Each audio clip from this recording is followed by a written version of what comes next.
In education, it's not about the people, it's the right people. Because there's always people, but we're not just looking for people, we're looking for the right people. So we start with moral purpose. Then we start with, the second piece is, can they collaborate with others? Have they demonstrated that they were collaborative? Because one of the pieces that to work with a high poverty situation, you need lots of people. You need lots of generals, because we're in war against poverty. So you need to produce a lot of generals, because everybody that you bring in has to be not only a teacher, but a leader. So it's like, can they collaborate? And if they collaborate, can they learn from others? And can they learn from others and collaborate? Can they listen to others? And are they willing to open the doors for all? The third piece we look at is, do they believe in kids? Do they believe that it can be done? Because the purpose is, you as a teacher are the picture of what a kid is looking for. Can you go ahead and be that picture? Can you be that person for that kid? Because every time you find successful people, they started by having a teacher. When I actually graduated from high school, that was in Kennewick High School. I graduated, and I actually graduated with multiple of my very good friends. But unfortunately, none of them actually pursued a degree after high school. And I always thought that I could be the one who could make a difference for students like me and my friends.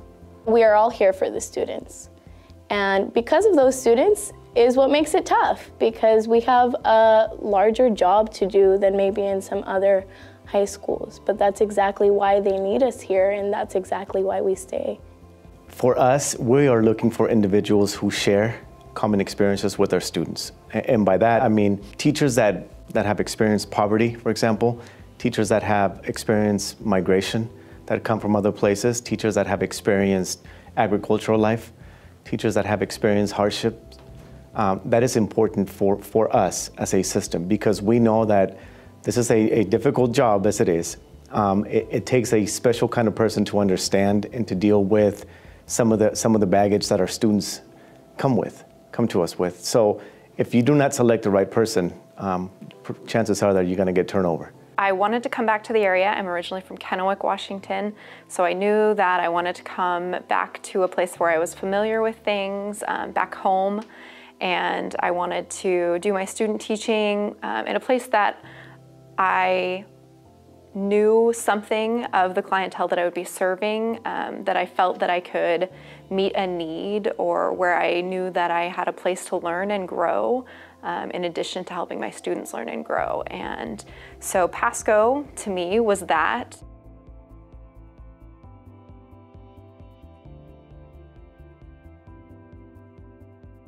We want to make sure that we set them up with the right team, that they are in the right placement, but with the right people around them. We also have our induction program that we would like all of our teachers to go through, and most of our teachers haven't experienced anything like that. We know that it's extremely valuable for them to talk to and to partner up with and team with experienced educators that have been doing this for a long time. So that's kind of the purpose of our induction program. So when we started with this induction program, I invested a lot of time with our coaches, with our leaders. And it's like, what is it that we need to do? What does it look like? So what does a teacher coming in need? Well, they need to have open classrooms. So we need to observe everyone. Everybody needs to observe others, because the best teachers are teachers themselves. If you're gonna learn from somebody, learn from a master teacher. My practice as a teacher has improved, not only again from experience, but I've gained a lot of techniques, a lot of teaching styles. I've seen a lot of colleagues teaching, and I have adopted some of their teaching techniques.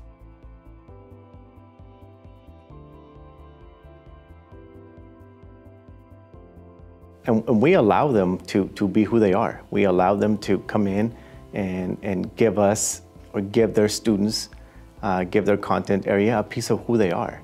And I think that is very, very important, that it's personalized content for them. We want to make sure that it's unique, and we want to make sure that we provide extensive opportunities for support. And again, having communication, having dialogue with your colleagues, I think it's very, very important for our teachers. And we are there with them every step of the way.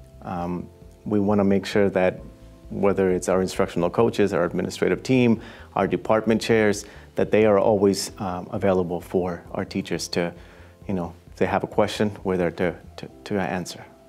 In our world languages department, we meet weekly or bi-weekly sometimes to compare best practices, to ask each other, how's it going with you? Or I'm struggling with this student that you had last year.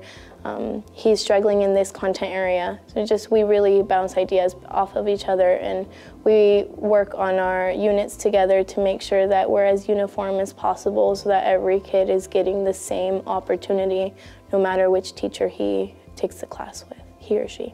So when I came to Pasco, I wanted to be in a place where I knew that if I chose to invest time and effort, then that investment would be returned to me, and that the people that I work with and work for would invest trust in me and invest their time and sometimes their money in my ideas. And so I really found that at Pasco High. Yes, so school administrators, they're just awesome. I could just summarize it by telling you they're awesome. I would not be here, to be honest with you. I would not be here today if my administrators were not supportive.